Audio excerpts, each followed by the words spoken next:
Le chanteur ivoirien Didier Arafat, star du coupé-décalé, est mort ce lundi des suites d'un accident de la circulation survenu dans la nuit. L'annonce a été faite par la radio-télévision publique ivoirienne. Le président Cyril Ramaphosa a remporté une bataille judiciaire lundi. Un tribunal de Pretoria a décidé de suspendre une ordonnance de la médiatrice sud-africaine qui aurait entraîné une procédure de censure au Parlement. Au moins 7 personnes, dont 2 soldats, ont été tués dans 2 attaques djihadistes contre une base militaire et un village du nord-est du Nigeria. L'information a filtré de sources concordantes ce dimanche.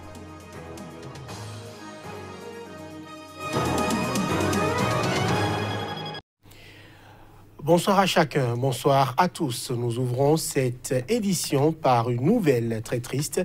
Le chanteur ivoirien Didier Arafat, star du coupé-décalé, est mort ce lundi des suites d'un accident de la circulation survenu dans la nuit. L'annonce a été faite par la radio-télévision publique ivoirienne RTI sur son compte Twitter.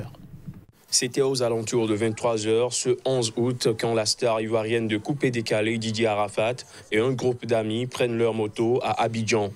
L'artiste, amoureux de la vitesse, cabre son engin. Quelques mètres plus loin, il percute un véhicule conduit par une journaliste de Radio Côte d'Ivoire. Le choc est violent, comme en témoignent les images de l'engin complètement détruit diffusées sur les réseaux sociaux. D'autres vidéos montrent Didier Arafat allongé sur la route, inconscient. Il a été transporté d'urgence à l'hôpital. C'est au lendemain que la nouvelle est tombée.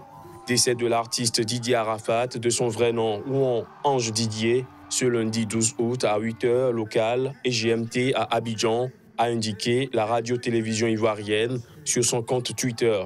Le ministre ivoirien de la Culture Maurice Kouakou Bandaman présente ses condoléances à la famille et aux mélomanes et des dispositions seront prises pour un hommage à l'artiste, selon un communiqué diffusé par la RTI. Selon le magazine ivoirien Life, la journaliste de Radio Côte d'Ivoire percutée est toujours hospitalisée. Elle serait désormais hors de danger, mais reste en observation. Au moins 7 personnes, dont 2 soldats, ont été tués dans 2 attaques djihadistes contre une base militaire et un village du nord-est du Nigeria. L'infiltré a l'information, du moins ça filtré de sources concordantes ce dimanche. Samedi soir, 2 soldats nigérians et 3 civils ont été tués lorsque des combattants du groupe de l'État islamique en Afrique de l'Ouest ont attaqué une base militaire à Gubio, à 80 km de la capitale régionale Maïdougouri, ont affirmé 2 sources militaires. Les djihadistes arrivés à bord de pick-up équipés de mitrailleuses lourdes ont attaqué la base vers 18h GMT et combattu les soldats pendant près de 2 heures, a précisé l'une des sources. Selon cet officier, l'attaque a finalement pu être repoussée grâce à l'arrivée de renforts aériens. Les terroristes ont été pulvérisés et contraints de battre retraite. 11 d'entre eux ont été tués et 3 de leurs véhicules ont été saisis, a-t-il déclaré. Dimanche, des combattants de la faction rivale Boko Haram, également active dans le nord-est, ont attaqué le village de Ngowom à 14 km au nord de Maïdougouri, faisant 2 morts et incendiant des maisons, selon un responsable de milice d'autodéfense. Les djihadistes intensifient généralement leurs attaques pendant la fête musulmane de l'Aïd al-Adha dans le nord du pays, où les dispositifs de sécurité sont renforcés dans les grandes villes. Les victimes ont été enterrées et les autorités ont tenté de rassurer les habitants de la région. La raison de ma visite aujourd'hui, on m'a informé que vous quittiez le village aujourd'hui à cause de ce qui s'est passé hier. J'ai entendu que vous aviez fait vos bagages. S'il vous plaît, ne vous inquiétez pas, je rencontre les militaires. Ils disent qu'ils vont partir. Ce n'est pas vrai. Nous avons toujours nos troupes ici et nous allons combattre entièrement. Je veux rassurer les gens de la région en leur apportant le soutien nécessaire. Le conflit a fait plus de 27 000 morts et environ 1,8 million de déplacés depuis 2009 dans le nord du Nigeria et s'est étendu aux pays voisins du bassin du lac Tchad. 7 personnes ont péri dans le naufrage d'une baleinière survenue samedi sur le lac Kivu, dans l'est de la République démocratique du Congo, Selon un bilan communiqué ce lundi par les autorités provinciales, le nombre total des décès est de 7, a déclaré le ministre provincial des Transports et de la Communication du Sud Kivu, Claude Swedi Basila, cité dans un communiqué qui évoque également une personne toujours portée disparue. Les autorités ont comptabilisé 102 rescapés. Selon la même source, l'embarcation privée transportait samedi 110 personnes vers l'île d'Idjoui. Le bateau a chaviré après avoir heurté un rocher. Les naufrages sont très fréquents et souvent meurtriers sur les eaux congolaises en raison de la vétusté des embarcations, de la surcharge, de l'absence de balisage ou encore des conditions météorologiques. Dans la grande majorité des cas, les passagers ne sont pas équipés de gilets de sauvetage. En Afrique du Sud, les morgues débordent sous l'afflux de cadavres qui ne sont jamais réclamés. La seule solution, essayer d'identifier les corps pour permettre aux familles éplorées de faire leur deuil. Plus de précisions à travers ces images. Mort dans l'anonymat à Johannesburg. Comme cet homme, un millier de cadavres finissent chaque année dans les morgues de la province la plus peuplée d'Afrique du Sud sans que personne ne les réclame. Faute de documents d'identité, les médecins légistes sont les seuls à pouvoir découvrir qui ils étaient et essayer de retrouver leur famille. Les principaux moyens d'identification sont l'ADN, les empreintes digitales et l'étude des dents. Après, on peut utiliser des identifiants secondaires qui sont des caractéristiques générales de l'individu.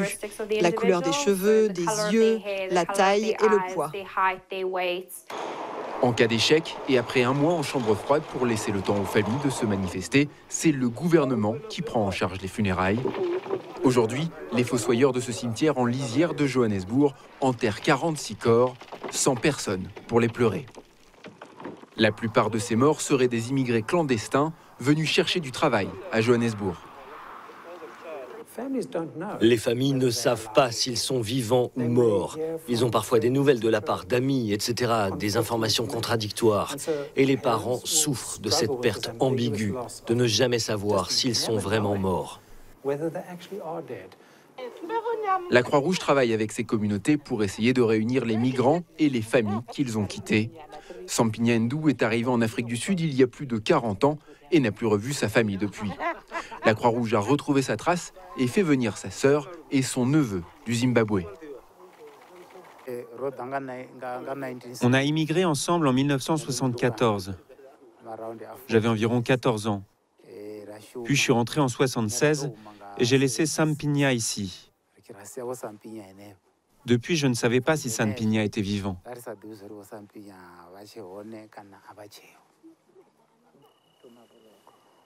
Ça fait longtemps. Ça fait très très longtemps. Une réunion de famille à l'arrière-goût amer. 2 autres membres de la fratrie ont eux aussi disparu depuis des années. Leurs proches voudraient également les retrouver en espérant qu'il n'ait pas fini dans l'un des cercueils qui remplissent les tombes anonymes de Johannesburg. Je l'annonçais en titre, le président Cyril Ramaphosa a remporté une bataille judiciaire lundi avec la décision d'un tribunal de Pretoria de suspendre une ordonnance de la médiatrice sud-africaine. La dite ordonnance aurait entraîné une procédure de censure au Parlement. Les précisions. Le chef de l'État et la médiatrice de la République sud-africaine, Busisiwe Mkhwebane, bataillent depuis plusieurs semaines à propos d'un rapport accablant qui accuse le président de mensonge lors de la campagne pour la présidence de son parti, le Congrès national africain ANC, en 2017. Dans un rapport, la médiatrice avait requis que le Parlement censure le président pour avoir violé le code d'éthique. Mais Cyril Ramaphosa a demandé et obtenu ce lundi une suspension de cette injonction, arguant que le rapport de la médiatrice était irrévocablement biaisé. La juriste indépendante, chargée de contrôler notamment les agissements de l'exécutif, estime que l'enquête qu'elle a menée prouve que le président, qui a promis à maintes reprises d'éradiquer la corruption dans son pays, a trompé le Parlement de façon délibérée quand il a répondu à une question de l'opposition sur une donation à sa campagne de 500 000 rands faite par un groupe industriel. Ramaphosa avait alors affirmé que l'argent versé en 2017 2017 était un paiement à son fils Ndile pour un travail de consultant pour l'entreprise de services Boussassa, impliquée dans de nombreux contrats publics suspects. Il a depuis reconnu qu'il s'agissait d'une donation à sa campagne pour la présidence de son parti, une bataille intense qui lui a permis de vaincre le candidat choisi par l'ancien président Jacob Zuma. La médiatrice a été critiquée pour son implication présumée dans la guerre interne à l'ANC, le parti de Nelson Mandela, profondément divisé entre partisans de l'ex-président Zuma et soutien de son successeur Ramaphosa. La salle de conférence du bureau du gouverneur du littoral a accueilli samedi dernier une réunion de sécurité entre le ministre de l'administration territoriale et les autorités de sécurité et administrative de la région. C'est au Cameroun. Pendant cette réunion, le ministre a exhorté les représentants d'organisations non gouvernementales et les professionnels des médias à être responsables et à contribuer à leur propre quota d'édification de la nation. Reportage. Face à la crise anglophone qui menace la région du littoral, le ministre de l'administration territoriale du Cameroun, Paul Atanga Nji, a tenu une énième réunion de sécurité dans les services du gouverneur de la région, 6 au quartier Bounanjo à Douala. Toutes les autorités administratives, les chefs de forces de défense et de sécurité ont été conviés à cette rencontre. Le ministre a exprimé sa satisfaction vis-à-vis de la situation sécuritaire qui sévit dans la région du littoral. Après les analyses en notre possession, nous pouvons dire sans risque de se tromper que la situation sécuritaire de la région du littoral est sous contrôle. Ce dernier a exhorté les représentants d'organisations non gouvernementales à être responsables afin d'éviter les propos désobligeants qui discréditent l'action du gouvernement. Paul Atanga Nji a demandé aux responsables des organes de presse privés basés dans la région du littoral à être plus responsables dans la manière dont ils mènent leurs activités. Nous avons constaté ici certains médias, certaines chaînes de télévision, tout ce que le gouvernement fait est mauvais. Tout ce que l'opposition fait est bon. Je ne peux pas comprendre cette attitude-là. Il y a des chaînes de télévision à longueur de journée qui font l'apologie de la sécession. Et je demande aux patrons de ces médias-là de rectifier le tir avant qu'il ne soit tard. Enfin, le ministre de l'administration territoriale a appelé les partis politiques de l'opposition à respecter les lois de la République, tout en s'abstenant de toute activité qui pourrait pousser son département ministériel à les suspendre. Au Venezuela, pour finir, le chef de l'opposition, Juan Guaido, a accusé ce dimanche l'Assemblée constituante d'envisager la dissolution du Parlement ou d'avancer les élections législatives prévues en 2021. Il a fait ces accusations, c'était dans un message diffusé sur les réseaux sociaux. Juan Guaido, le chef de l'opposition au Venezuela, a accusé l'Assemblée constituante, composée de fidèles du président socialiste Nicolás Maduro, d'envisager la dissolution du Parlement ou d'avancer les élections législatives prévues en 2021. C'est une nouvelle ineptie, s'est insurgé le chef du Parlement, seule institution tenue par l'opposition depuis les élections législatives de 2015. Ce régime sans scrupules imagine se débarrasser illégalement du Parlement vénézuélien. C'est pour ça qu'il convoque ce lundi l'ANC. En effet, le président de l'Assemblée constituante, Diosdado Cabello, a affirmé la tenue d'une session ce lundi. Dans un message diffusé sur les réseaux sociaux, Juan Guaido a précisé que convoquer des élections illégales et poursuivre en justice des députés figurait parmi les mesures possibles de l'Assemblée constituante.